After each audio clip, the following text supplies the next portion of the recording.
There is a moment that comes before every visible change, before every breakthrough, before every result that looks sudden or surprising from the outside. It is not dramatic. It does not announce itself. It does not feel like effort or hustle or forcing your way forward. It is quiet. It is internal. And it is the moment where your inner relationship with life subtly shifts. This is the interchange that precedes every result. And it is the part almost no one is taught to look at. Most people assume results come from doing more, thinking more, fixing more, trying harder. They assume that if something is not working, that it must mean they have not yet found the right technique, the right routine, the right strategy. So they add layers, more affirmations, more visualization, more discipline, more pressure. And what they do not realize is that while they are adding effort, they are also reinforcing the very state that keeps the result away. A state of waiting, a state of proving, a state of subtly arguing with reality. Here is the uncomfortable truth that changes everything once you see it clearly. Results do not respond to effort the way we have been conditioned to believe. Results respond to coherence. They respond to inner alignment. They respond to the way you are relating to the outcome internally, long before anything changes externally. And until that inner relationship shifts, nothing you do on the surface will feel like it sticks. This is why so many people feel exhausted on their personal growth journey. They are doing the work, but the work is coming from a place of tension. They are practicing positivity, but underneath it is the belief that something is missing. They are visualizing success, but the emotional tone is still one of waiting for life to finally catch up. But waiting is not neutral. Waiting is a signal. It says, not yet, it says someday. It says, I am not there now. And life faithfully reflects that signal back. The interchange that precedes every result is not about convincing yourself of something new. It is about releasing the inner stance that says, I need this to happen in order to feel settled. It is about noticing how often your sense of peace is tied to a future condition. When this works out, then I can relax. When this shows up, then I will feel secure. When I finally get there, then I can enjoy the moment.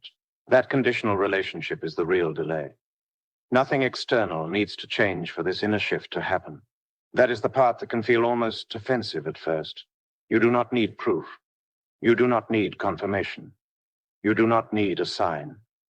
The interchange happens when you stop negotiating your sense of okayness with the future. When you stop using the outcome as leverage against the present moment. When you quietly decide that your inner state no longer depends on the timing of the result. This is not resignation. It is not giving up. It is not pretending you do not care. It is a recalibration of where your power actually lives. When your emotional center moves out of the future and back into the present, something important changes. The pressure dissolves. The mental noise softens. The constant checking, wondering, measuring, and comparing begins to quiet down.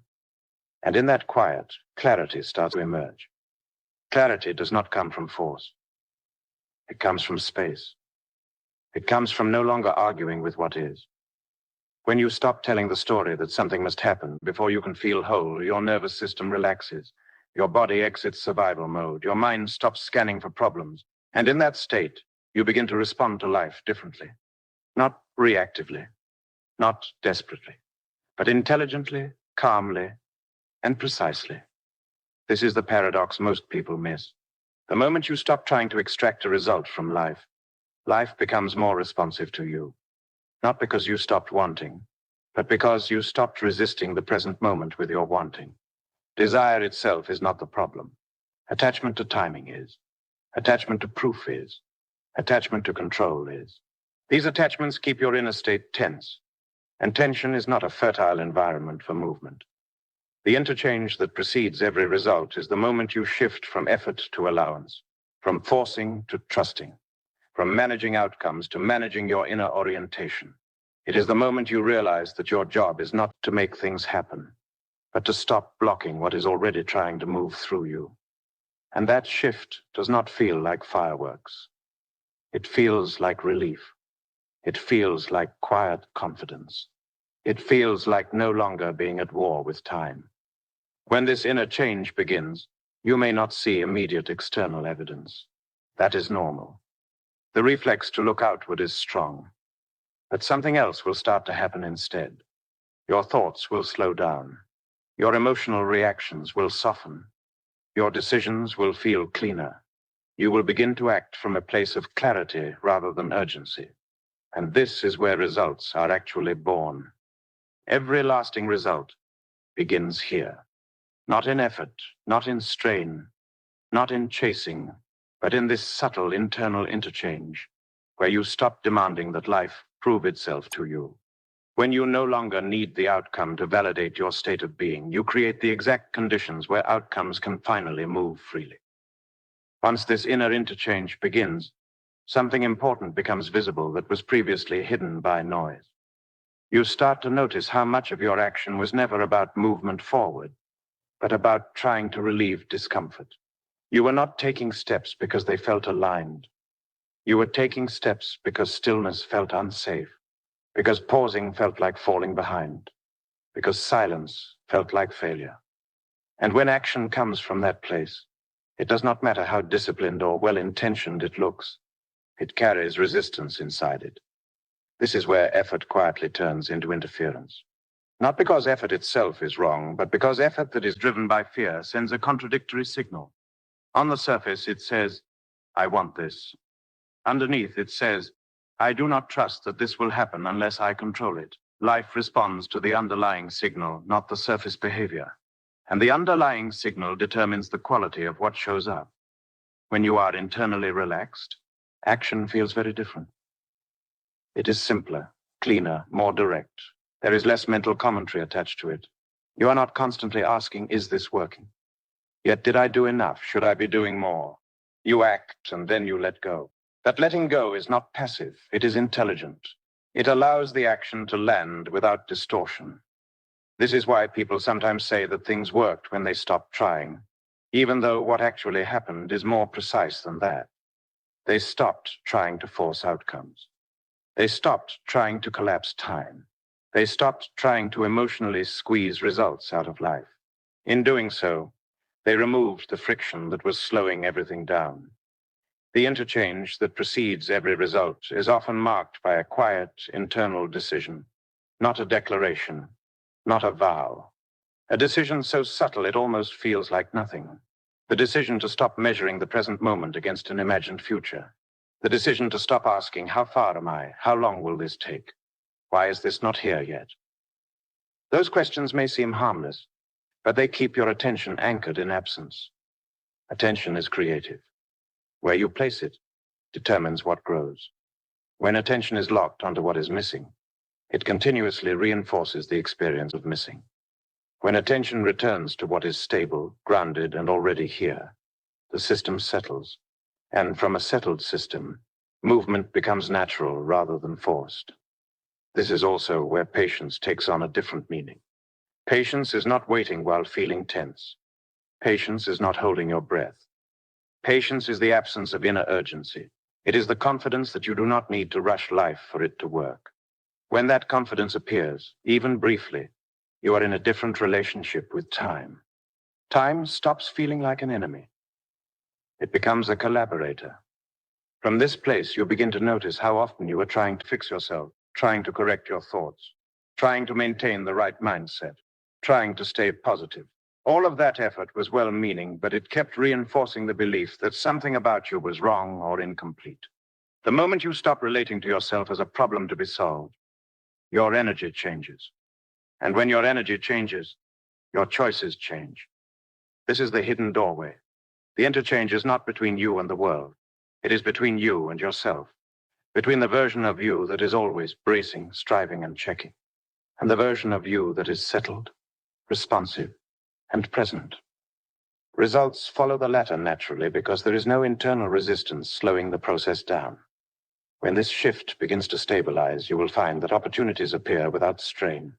Conversations unfold without effort. Ideas arrive without pressure.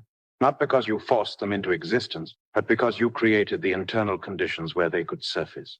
And that is what makes this so powerful. You are not creating results by doing more. You are creating results by no longer standing in the way. This is the second stage of the interchange, recognizing that effort was never the missing ingredient. Alignment was. And alignment does not require intensity.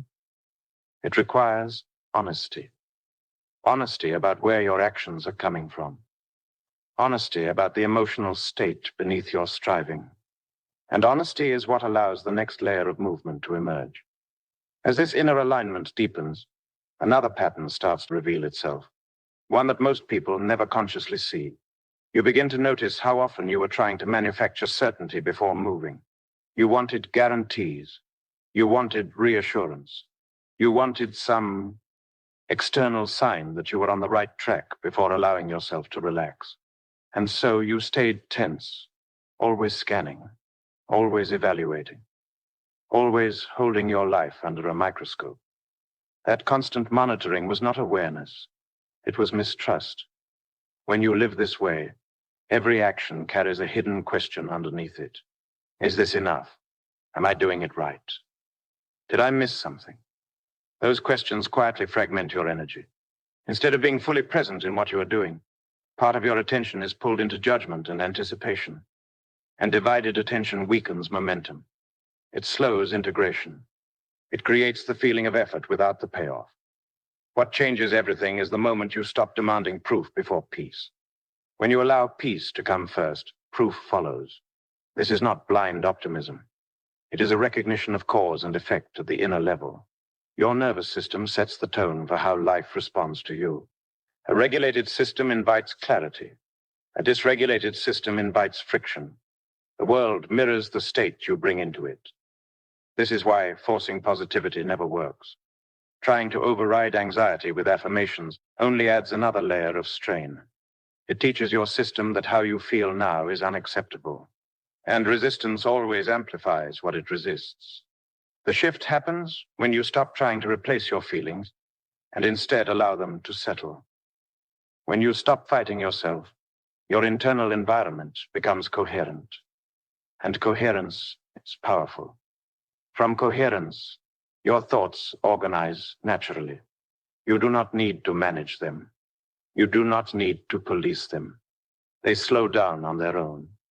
They become more practical, more grounded, more useful. Instead of looping through worst-case scenarios or idealized fantasies, your mind starts engaging with what is actually in front of you. And this grounded engagement is what creates real traction. At this stage, you may notice something unexpected. You care less about outcomes, yet outcomes improve. This can feel confusing at first, especially if you have been taught that desire and intensity are the engines of success. But intensity does not create results. Consistency does. And consistency only exists when your system feels safe enough to sustain action without burnout. When you are no longer chasing a result to validate yourself, your actions become cleaner.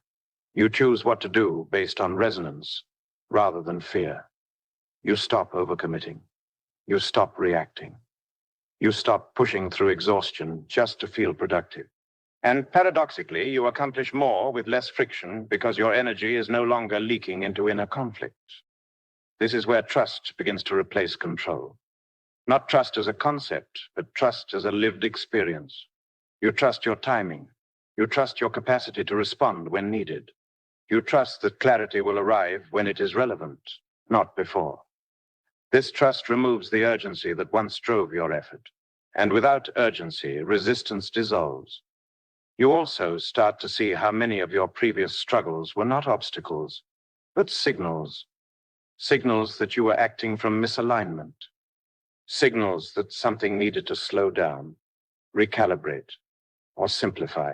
When you stop interpreting resistance as a sign to push harder and instead treat it as information, you begin working with life rather than against it. This is a crucial internal education. You learn the difference between effort that is constructive and effort that is compensatory. Constructive effort feels focused, contained, and calm. Compensatory effort feels frantic, scattered, and draining. One builds momentum. The other burns energy. Learning to distinguish between the two changes how you move through everything. At this point in the interchange, a new rhythm emerges. You act, you pause, you observe, you adjust. There is no panic in the pause. no fear in the silence. The pause becomes part of the process rather than an interruption of it. And in that rhythm, life starts responding more fluidly because you are no longer forcing it into shape. This is not a withdrawal from ambition. It is a refinement of it. You are no longer chasing results to feel whole. You are allowing results to grow out of wholeness. And that internal order sets the stage for the next shift, where intention becomes precise, action becomes effortless, and outcomes begin to align in ways that once felt out of reach. As this rhythm stabilizes, you begin to experience a quieter kind of confidence, one that does not announce itself and does not need reinforcement. It is not built on positive thinking or belief systems, but on familiarity with your own inner landscape. You recognize when you are aligned and when you are not, and you stop treating misalignment as a personal failure. It becomes feedback instead of judgment. This is where many people make a subtle mistake. They assume that once alignment is found, it should be permanent. They expect to arrive at a place where doubt never appears, resistance never surfaces, and effort never creeps back in. That expectation itself becomes a new form of pressure. Alignment was never meant to be static. It is dynamic. It moves. It breathes. It responds to context. The difference now is that you no longer panic when misalignment shows up. You do not interpret it as regression. You see it as a cue to soften, not to tighten. Instead of asking, "What am I doing wrong?" you ask, "What am I pushing that no longer needs force?" That single question interrupts old patterns instantly.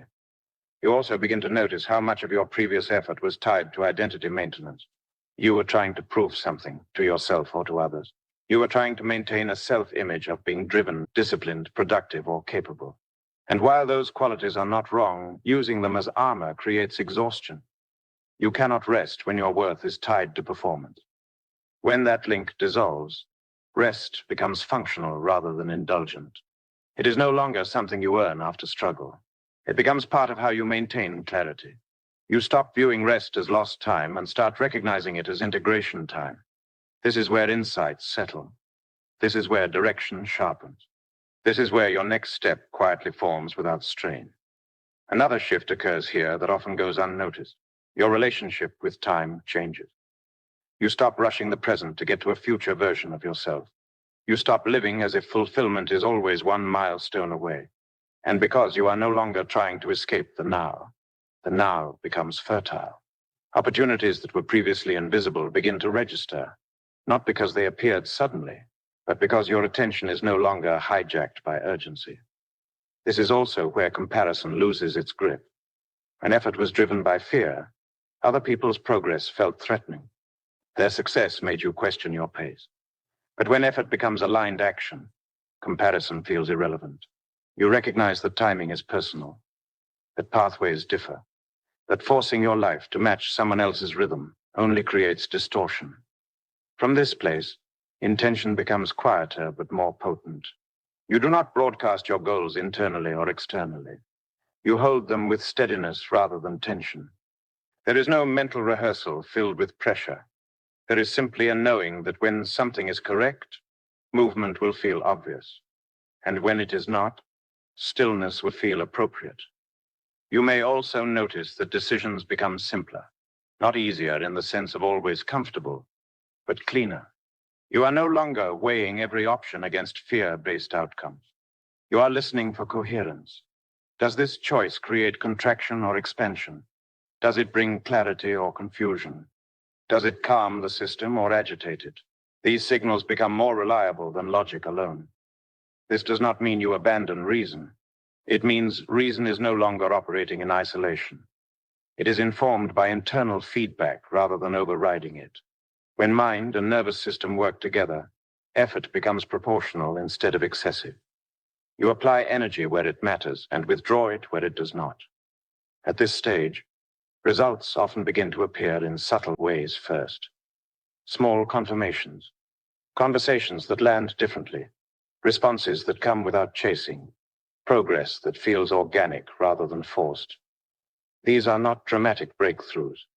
They are indicators that the interchange is functioning, that your inner state and outer actions are no longer in conflict. The most important realization here is that nothing magical is happening. You are not being rewarded. You are simply no longer interfering. When effort stops compensating for misalignment, life no longer has to push back. Resistance fades, not because you conquered it, but because you stopped creating it. This is where the process becomes self-sustaining. You're not managing yourself constantly. You're not correcting every thought. You're not searching for the next technique. You are living from a place of responsiveness rather than control. And from that responsiveness, the next phase unfolds naturally without the strain that once defined your progress. At this point in the process, something important becomes clear that many people never pause long enough to notice. The outer results you are looking for were never delayed because you lacked discipline, motivation, or effort. They were delayed because your internal posture toward life was slightly misaligned. You were pushing against your own system, asking it to perform under pressure rather than allowing it to respond from stability. Once that posture changes, effort no longer feels like friction. It feels like participation. You begin to understand that effort itself is not the enemy. It is unconscious effort that drains you. Effort driven by fear, by urgency, by the belief that something will fall apart if you do not constantly manage it. That is the kind of effort that blocks results. It scrambles perception. It narrows attention. It makes you overlook the most effective paths because you are too busy proving commitment. When effort is aligned, it does not announce itself. It feels clean, focused, almost neutral. You're not hyped up. You are not forcing momentum. You are simply responding to what is clear in front of you. This is why aligned action often looks smaller than forced action, yet produces more. You are no longer spending energy compensating for internal resistance. This is also where trust quietly replaces control. Not blind trust, not passive hope, but functional trust. You trust yourself to respond when needed. You trust your ability to recalibrate when something feels off. You trust that clarity will arrive without panic. That trust allows you to release constant monitoring of outcomes. And when outcomes are no longer being watched anxiously, they move more freely. Another subtle shift happens in how you relate to uncertainty. Before, uncertainty felt dangerous. It felt like a problem to solve immediately. Now, uncertainty becomes spacious. It becomes a place where new information can emerge. Instead of rushing to fill the gap with assumptions or strategies, you allow the unknown to inform you. This patience is not delay. It is precision. From this state, you begin to notice that many of your previous goals were shaped by pressure rather than truth. They were responses to fear, comparison, or external expectations. As alignment deepens, some goals fall away without effort, not because you failed, but because they no longer fit who you are becoming. This is not loss, it is refinement. You also stop interpreting ease as laziness. Ease becomes a signal of coherence. When something unfolds smoothly, you do not question it or sabotage it. You let it work. You no longer believe that struggle is proof of value. That belief dissolves, and with it goes the constant need to justify your pace or path. Your nervous system plays a central role here. When it is regulated, perception widens, creativity increases, decision-making improves. You are not reacting from survival. You are choosing from presence. This is why alignment feels so different from motivation. Motivation spikes and crashes. Alignment sustains. This is where practical changes start to compound. You respond to messages instead of avoiding them. You take steps without procrastination because the steps no longer feel loaded with meaning. You speak more clearly because you are not editing yourself through fear. These are not dramatic acts. They are quiet corrections that shift trajectories over time. The key insight is this: results are not produced by intensity. They are produced by consistency. And consistency is only possible when your internal state supports it. When you are no longer fighting yourself, repetition becomes natural. Showing up stops being a battle. Momentum builds without effort being amplified. You may notice that others begin responding to you differently, not because you changed your personality, but because your energy is less defensive, less performative, less strained. People feel that. Opportunities often move through relationships, and relationships respond to presence far more than pressure. This phase teaches you something essential. You do not need to push harder to move forward. You need to move from a place that is already forward. The interchange that precedes every result is not about doing more. It is about doing from alignment rather than compensation. And once that becomes familiar, the final shift begins to reveal itself quietly, without demand. As this understanding settles in, you begin to recognize something even deeper. The reason alignment feels so different is because it restores your relationship with yourself. You are no longer treating yourself like a problem to fix or a machine to optimize. You stop negotiating with your own worth through productivity. That internal truce changes everything about how you move through life. When you are no longer at war with yourself, your decisions become cleaner. You stop second-guessing every move. You do not need constant reassurance that you are on the right path because the path feels internally consistent. Even when challenges arise, they do not feel like signs that you are failing. They feel like information, something to work with rather than something to fear. This is where many people notice a strange but welcome shift. They start accomplishing things without feeling drained afterward. The same tasks that once felt heavy now feel straightforward. Not exciting, not dramatic, just doable. This is not because the tasks changed. It is because the emotional tax attached to them has been removed. You also become far more honest with yourself. When something is not aligned, you can feel it quickly. There is no need to rationalize staying in situations that quietly deplete you. You trust your internal signals again. That trust prevents long periods of stagnation because you are no longer ignoring the subtle cues that guide course correction early. Another important change happens in how you relate to time. Urgency dissolves. Not because you stop caring, but because you stop believing that everything must happen immediately or it will never happen at all. This releases pressure from the present moment. And when pressure is gone, presence returns. Presence is powerful because it reconnects you to cause rather than effect. You stop chasing outcomes and start embodying the conditions that produce them. Focus replaces fixation.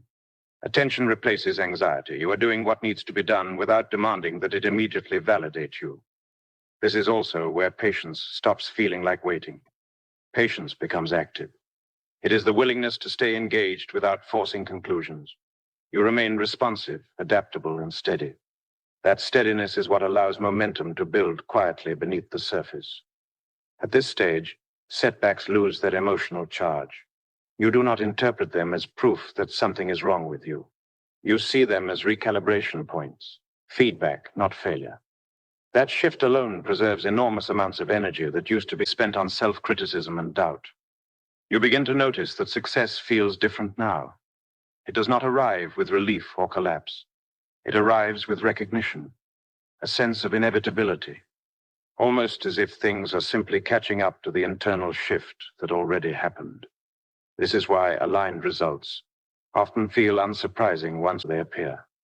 What is happening here is subtle but profound. You are no longer trying to extract results from effort. You are allowing results to emerge from coherence. Your actions, beliefs, and emotional state are moving in the same direction. There is no internal drag. This alignment also changes how you handle desire. You stop needing to grip it tightly. Wanting something does not make you anxious anymore. Desire becomes a direction, not a deficiency. You can hold it lightly while still moving toward it with intention. And perhaps the most important realization arrives quietly. Nothing external ever needed to change first. The shift that unlocked everything was internal, structural, and deeply personal. It was the moment you stopped trying to override yourself and started operating in partnership with your own system. This is not the end of the process. It is the stabilization of it. From here, life does not become perfect, but it becomes workable. You move forward with less friction, less noise, and far more clarity. And from that place, the final integration becomes possible, where everything you have learned begins to operate automatically without conscious effort.